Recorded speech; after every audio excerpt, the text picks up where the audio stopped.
2025 August മാസത്തെ ഫലമാണ് പറയാൻ പോകുന്നത്. 2025 ഓഗസ്റ്റ് മാസം 16-ാം തീയതി വരെ ആദിത്യൻ കർക്കടകം രാശിയിലും തുടർന്ന് ചിങ്ങം രാശിയിലുമാണ് സഞ്ചരിക്കുന്നത്. ചൊവ്വ കന്നി രാശിയിലും ബുധൻ കർക്കടകം രാശിയിലുമാണ് ആഗസ്റ്റ് 30 വരെ. ആഗസ്റ്റ് 30-ന് ബുധൻ ചിങ്ങം രാശിയിലേക്ക് പ്രവേശിക്കുന്നു. ആഗസ്റ്റ് 10-ന് ബുധൻ്റെ മൗഢ്യവും തീരുകയാണ്. ശുക്രൻ മിഥുനൻ രാശിയിലാണിപ്പോൾ.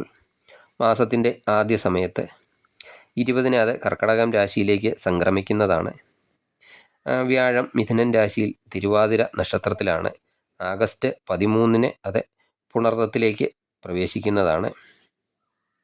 ശനി മീനൻ രാശിയിൽ ഉത്രട്ടാതി നക്ഷത്രത്തിലും രാഹു കുംഭൻ രാശിയിലും കേതു ചിങ്ങൻ രാശിയിലുമാണ് സഞ്ചരിക്കുന്നത്. ഈ ഗ്രഹനിലയൊക്കെ മുൻനിർത്തി ആഗസ്റ്റ് മാസത്തിൽ നിങ്ങൾക്ക് പൊതുവായി എന്തൊക്കെ ഗുണദോഷ ഫലങ്ങളാണ് ഉണ്ടാകുന്നത് എന്നതിനെ പറ്റിയാണ് പറയാൻ പോകുന്നത്. എല്ലാവർക്കും നമസ്കാരം. ആകാശഗംഗയുടെ പുതിയൊരു വീഡിയോയിലേക്ക് എല്ലാവർക്കും സ്വാഗതം. ഓഗസ്റ്റ് മാസം പൂയം നക്ഷത്രക്കാർക്ക് കർമ്മമേഖലയിൽ ചില ബുദ്ധിമുട്ടുകളൊക്കെ അനുഭവപ്പെട്ടേക്കാം. കാര്യങ്ങളൊക്കെ സാധിക്കുന്നതിന് വേണ്ടി മറ്റുള്ളവരുടെയൊക്കെ ആശ്രയമൊക്കെ തേടേണ്ടി വരുന്ന സന്ദർഭങ്ങൾ ഉണ്ടായേക്കാം. പുതിയ തൊഴിലൊക്കെ അന്വേഷിക്കുന്നവരാണെങ്കിൽ അല്പം തടസ്സങ്ങളൊക്കെ തൊഴിൽ അന്വേഷണത്തിൽ ഉണ്ടായേക്കാം.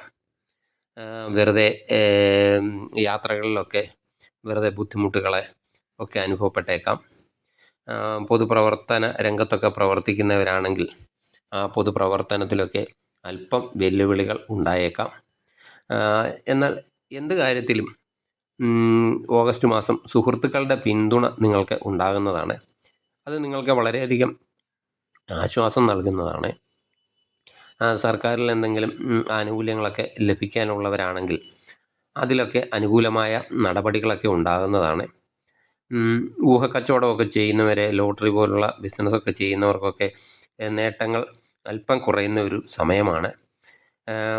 ബിസിനസ്സിനൊക്കെ പുതിയ ശാഖയൊക്കെ തുടങ്ങാനുള്ള ശ്രമമൊക്കെ നടത്തുന്നവരാണെങ്കിൽ അതൊക്കെ അല്പം നീണ്ടുപോകാൻ സാധ്യതയുണ്ട്.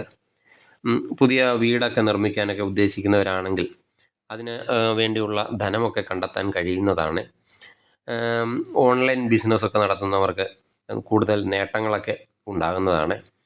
ആരോഗ്യകാര്യം വളരെയധികം ശ്രദ്ധിക്കേണ്ട ഒരു സമയമാണ് ഓഗസ്റ്റ് മാസം.